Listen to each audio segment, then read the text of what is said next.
Hello everyone and welcome back to the Wind Waker playthrough. Yes. Let's go get our sail so we can sail. Yeah, pretty much. Are you kind of balling along? Yeah. I think this was the first area shown off, if I can remember, when it was first kind of discussed about doing a remake, and I remember the reaction very well. Basically, the bloom, Jesus, the bloom. People complain about it, but you know, I still don't mind it too much. No, I think you can use bloom in an interesting way, like in Twilight Princess when you go to the Twilight Realm. I think the bloom really enhances how that place looks. I think again they overdid it a little bit on the HD remake of that, but it's not bad. No. It definitely serves its purpose. It really makes it feel like you're in the sun. It's hot. Yeah, it really does. Yeah. It's good. So Windfall, sorry. Windfill. Touching you up. Little windy hands. Oh, I said Phil, not feel. That makes so much less sense. This is kind of where most of the side quests are. This is kind of like your hub island, I guess, in a way. Like how Clocktown was to Majora's Mask. It's kind of where you'll meet the most kind of characters. It's a little bit more spread out than that, but it's that kind of idea. I think this is the Tingle's second appearance, if I remember. I'm not including Game Boy games or spin-offs. So technically, this was his second appearance after Majora's Mask, and this is kind of where he became meme material, really, because this is where he's quite well known for a bit later on in terms of money and everything. So also it kind of there's a really creepy bit when you go to his island. So, did you ever get that far in this game? At one point in time, yeah. Do you remember the other people that are on the island? No. We'll save that because it's really creepy. This is actually one of the bigger changes from this game as well. What Tingle gives you here. Not this, obviously. He's always done this. These are the magic words Tingle himself made up.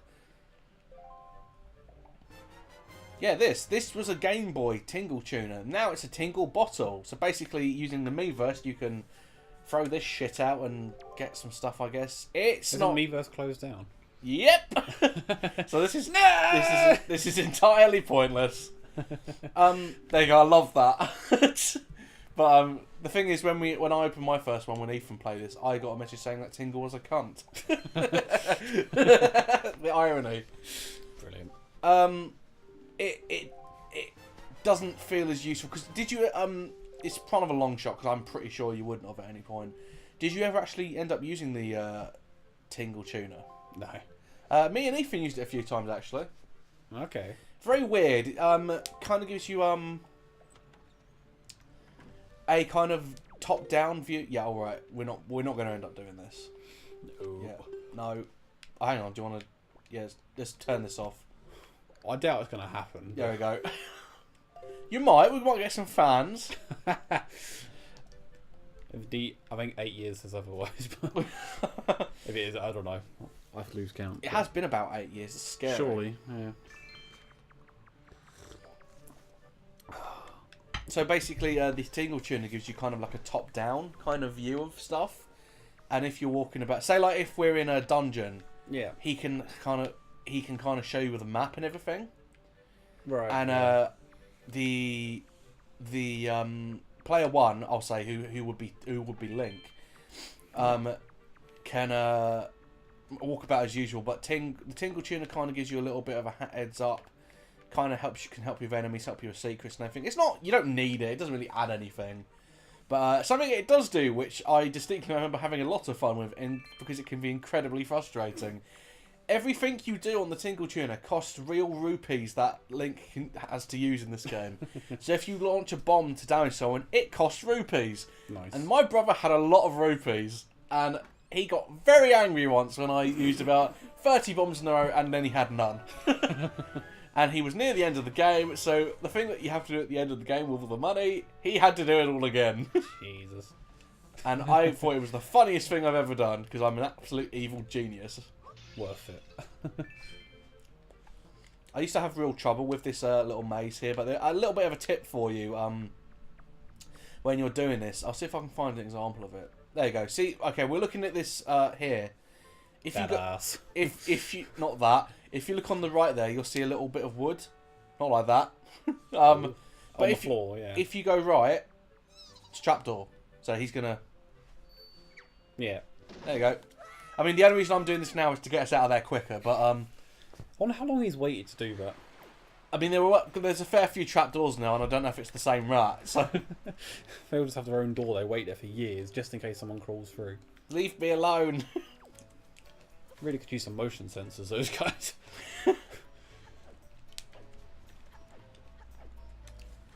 Now, this is also where you can get the one of the other big changes from this game is the new sail, which we might get off camera, or off mic rather. Yeah. Because it is incredibly useful. But we will... We'll see how we do. We'll see how we do, yeah. Fuck! What a dick. Right, need to get some more rupees, I guess. We're lucky Alright. we had so many. Done! Nice. I think I did get a few. I don't remember us having this many before. Oh, that reminds me. Should we tell the people what happened? I just realised now we're going to have to do that. Yeah, because you just said that. Ladies and gentlemen, me and George are not what you call smart people. Well, No, I am. He's I mean, you know, it's 2019. We're very, very used to autosave. we finished the second part, the last part you watched, and didn't save it. So we had to start all over again. Yeah. I mean, like, everything that was recorded was saved. Oh, But yeah, that's about it. Yeah, that's all done. We just have to literally just catch ourselves back up. It was nothing. quite annoying. Like, literally no save file. I just forget sometimes when you play these older games. There's no option. It's weird. It doesn't even prompt you to save, does it, at all? Not that I remember. Let's go on. Now this is kind of the main gimmick, I guess, of Wind Waker is the sailing. So when I can get past all of this, I can talk about it. Yeah. The reason why I'm skipping past all of it because I'm going to be describing it anyway. So Yeah, there's no point. And I'm pretty sure everyone knows how this works. So. they did make it basically simplified the entire thing. But in the original game, when you set sail, so I'll give you an example. You had to set the sail as a separate item. On this, yeah, you just press A and the sail comes out. That made it infinitely easier. Can we just talk about this view and the music that plays? Because it's pretty awesome. It's pretty cool sailing around and. I think it's one of the best things about this game, and it divides a lot of people. Because some people don't like it. But it makes it feel huge now. I mean, like, technically, if you think about the game is limited, it has to be limited. But this gives it such a kind of a size to it. That's something like the Phantom Pain. Even though the Phantom Pain has a bigger world, for some reason this one just feels a bit more grand. And the one thing that they needed to fix, because it is very distracting, is the fact that the boat keeps clipping through the waves like that. Yeah. It always does it. I mean, what do you think about the sailing? Do you think it's something? I mean, apart from making the world feel huge, do you think it was something that could have been taken out, or do you think it's something that kind of gives Wind Waker its identity? Oh, definitely. Wind Waker, I don't know, it's just sort of in the whole name and just a thing of the game. You're by the sea, islands. It's kind of what you'd expect, really. It kind of reminds me a lot of the original mission statement, I guess, of the original Zelda, which was a big world of adventure, you know, which you don't know. Hang on, let me tell this off. So you don't know what's out there, basically, and it kind of it really makes you feel that, which I think is one of the big kind of successes of Wind Waker, I guess. Like in Majora's Mask or anything else, you're on one island. Even though you go to different places, you can walk there, you can get there. It doesn't make it seem as far away. You can look across and that's over there. With this, you're going to get in your boat and you sail somewhere, ages away. I mean, in the sense that this is actually kind of a sequel to Ocarina of Time, obviously. Majora's Mask has a thing where, because everything's so close together, it makes it all kind of nice to travel to and easy. Oh, yeah. But it also has the disadvantage of making that world feel smaller. Oh yeah, it doesn't feel big at all. But... I think this was a good compromise. But I'm not gonna pretend that it's perfect. It's kind of annoying in its own way, and this is one of the proponents of why it's annoying. Very well timed by me, actually, I've got to say. the Wind Waker, you have to use it to change the current of the wind, so it points different directions. This was made a little bit easier in this game because basically it okay, let me do this first and I'll describe it because I need to concentrate. What I remember very distinctly, by the way, when I was a little kid, having a lot of trouble with this for some fucking reason. Well, you've always had trouble playing in time, so I wouldn't worry about that. Well, I mean, can't really argue with that, but Sick burn. I don't know what it was that I had trouble with. Okay, so basically, whenever you... I'm going to spoil it. After this dungeon we're going to get a thing to change the current of the wind. Yep. It was incredibly annoying in the original game because every time you did it, the same cutscene played, and you had to... It took a good 15 seconds, I would have said. Now, that doesn't sound like a lot, but that time starts to rack up over time. Oh, yeah. So by the end of the game, you spent about an hour probably doing that. What is that? And sailing is nice, but it does take time to get to places. What was it, about a good minute to get here? Yeah, a good minute, I would have said. I mean, it's nice, but like, the problem is if I recorded this beforehand, and I was editing it, I would cut a lot of the sailing out because cut it out or speed it up a lot or something. Yeah. Yeah, but because we're going to be getting the swift sail at some point, there's not much point doing that. No, it's fine. The swift sail does make the travelling infinitely easier because basically, whenever you put it on, the current just changes where you're facing, so you don't have to get the Wind Waker out. Basically makes travelling a non-issue. So anyone who complains about it, the game is fixed now. Fixed in the sense that it's appealing to you if you just want to get a move on. Yeah. If you want to stop and look around, you can still do that. You have the option.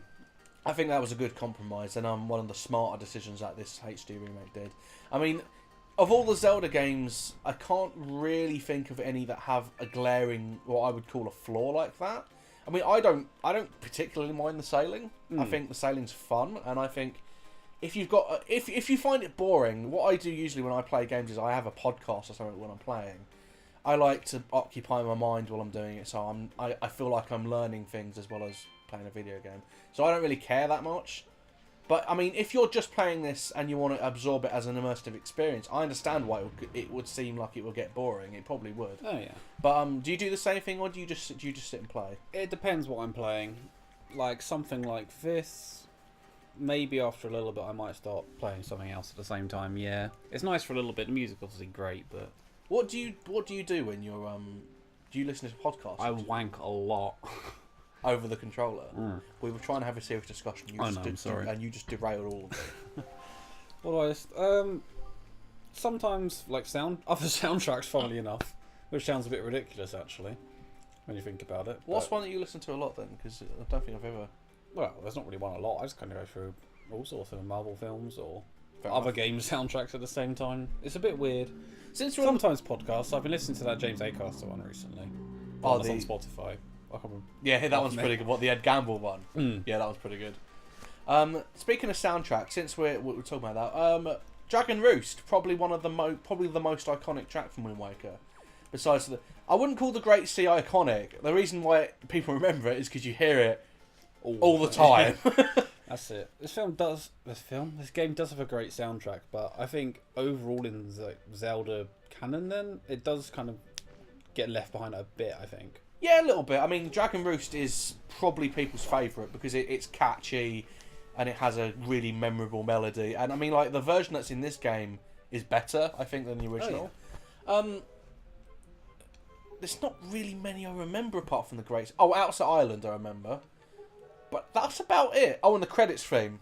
But again, the credits theme is a variation of the Great Sea theme. Yeah, but if you compare it to, like, Majora's Mask, you've got fucking tons. Oh, Majora's Mask is still my favourite. There's no contest. I've not listened to another Zelda soundtrack that has just as solid. And if you find like newer versions of it as well, like orchestrated and it's so good. The version of Termina Field that's in Smash Ultimate is really good. Oh yeah. But again, the thing is, if you listen to Wind Waker's soundtrack, it works as an ambience thing. I think the ambient sound is really good, like the seagulls, the waves, all of that is solid. But it doesn't as catchy music. I mean, what would you prefer in your games? So if you were playing something like, okay, let's say Metroid Prime. Metroid Prime for me has the perfect mix of catchy and ambient. Would you prefer something to be ambient and immersive and give you an emotional experience, or something to be catchy and be like, wow, this music's really good? What would you prefer? Because I'm kind of on the fence of, if you can do both, do both. But I think you should prioritize something a bit memorable, maybe, rather than just immersiveness. Because I'll be honest, as much as I love the Metroid games, and the Metroid has an awesome soundtracks, there's a reason why things like Ridley's theme keep getting reused, because it's one of the only songs that are in those games. Yeah, like immersive music generally consists of long-held single notes, drone sort of sounds, and nothing you can really string together to make a solid bit of music. It's not. I'm not going to say it's true for everything, but well, Blade Runner is the best of both. As is, Blade Runner has immersive music that is also mostly catchy. Yeah. You do sometimes just need something to grip onto and things you can remember. It's sort of one of these things, like in Zelda, you've got bits of music you can reuse. And even if you play it in a slightly different way, as long as you have a recurring theme, then you've got songs you remember. The dun-dun-dun-dun thing we just heard then is a good example of that. Little things like that. I think... similar thing in film as well. That's one of the things that I don't like about Breath of the Wild. I think that game took the soundtrack thing a bit too far in the direction of ambient. There isn't music in that game in the sense that anything new, I'll say. When you go to Zora's Domain, I've heard that music. When you go to the Rito Outpost, I've heard that music because it's just a variation of the Dragon Roost Island. You know what I mean? I suppose there is all of that. I do like the sound of some of them, the very stripped back sound some of them go for. It's kind of nice, it works for the game, but it's not what that game will be remembered for. I wouldn't stick it on a vinyl or something, because it's you nothing. wouldn't bother. That game, obviously, is just its visuals and just the whole giant sort of scale of it. It's an immersive experience, and I think that's kind of what excels at. Because the amount you can do on that game, like I know we've probably mentioned it a few times on this channel, but the first time we played that, it was brilliant. Yeah, I had so much fun playing that. Running around naked. And then we played the game for a bit. Well, here's Prince Kamali, getting back to the game for a bit, and he's a little shit. That way, there we go. But you got to give him stuff in this post bag. This is where the gamepad does come in useful. I'm having a little bit of trouble with this controller. You can tell it is designed to do that. You can just drag things around, go onto where you need to. All your items are there for you to look at and grab in an instant. So you can see why they did it, but it's also like holding a tank. Yeah.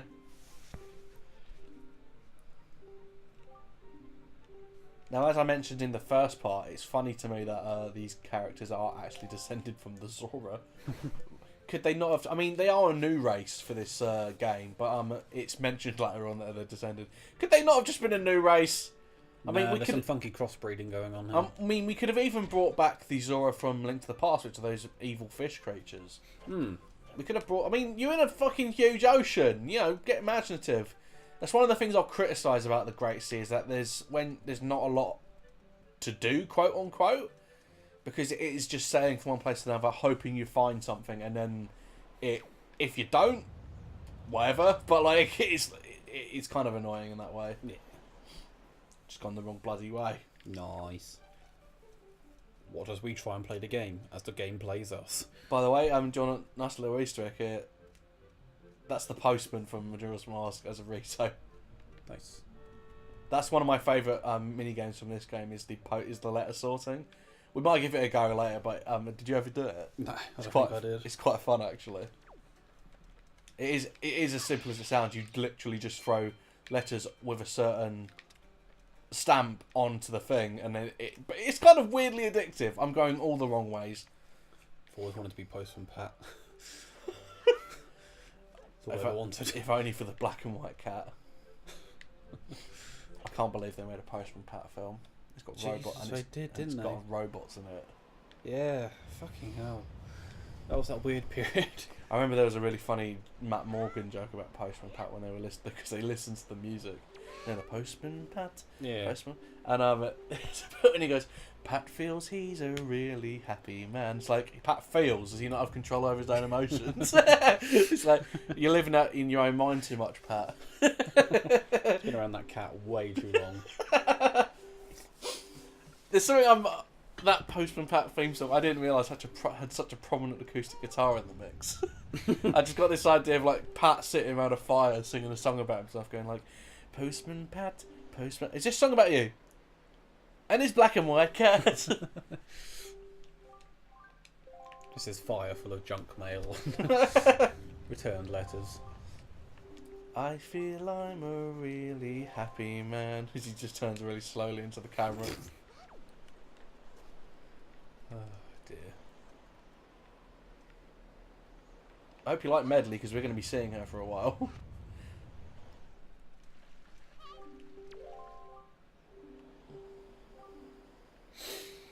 Actually, it's a good thing that came up, because I was literally just going to bring this up. The Valu's language is Old Hylian. If you finish the game, you can the game translates it for you on your second playthrough. Okay. Did you know that? I did not. Did you know? Valu, King of Red Lions, and Jabon all speak Hylian. I think Ganon does at one point as well. Nice. If you if you finish the game, because you can wear Link's pajamas, and the game translates Hylian for you. So no, I thought that was a nice little Easter egg. It's pretty damn cool. Now this is one of the really obscure puzzles. You really have to think about this one, because you have to follow Medley, because she's not going to do so good by herself. No, she's gonna die. She's gonna die. So let's give her a hand.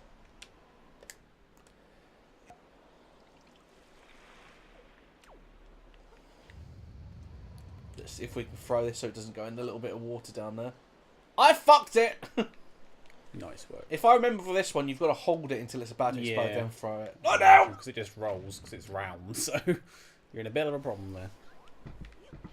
What do you think of the explosion effect for the bombs? I think it's actually pretty adorable. Nice, there you go. It's awesome. It's quite an unusual effect.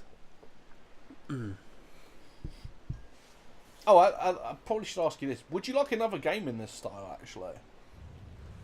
It probably won't ever happen. Yeah, I don't think they will now. Everything's just gone too realistic. I think there was a bit of a backlash. I mean, Skyward Sword and Breath of the Wild are kind of an attempt to appease that in a way, because it's a mix between Twilight Princess and this. I guess they've always just had that thing of not really backtracking, let's try and do something different. Mate, have you played Twilight Princess? Well, it's literally just Ocarina of Time. Did you like Ocarina of Time? The story, just how they look. They never look the same. Well, they do a bit, but you know what I mean. That's the idea. They don't execute it very well. I mean, in Skyward Sword, their excuse for that was that they were trying an impressionistic style, but basically that's code for we didn't want to upset people who liked either Twilight Princess or Wind Waker, so we did a bit of both. And impressionistic is kind of the compromise they came to. That is it. I think this is a good place to stop actually, because we're gonna have to do a whole dungeon now. Oh yeah, it's been a while anyway. Okay. We'll see you all next time in the Wind Waker playthrough when we do Dragon Roost Cavern, our first main dungeon of the game.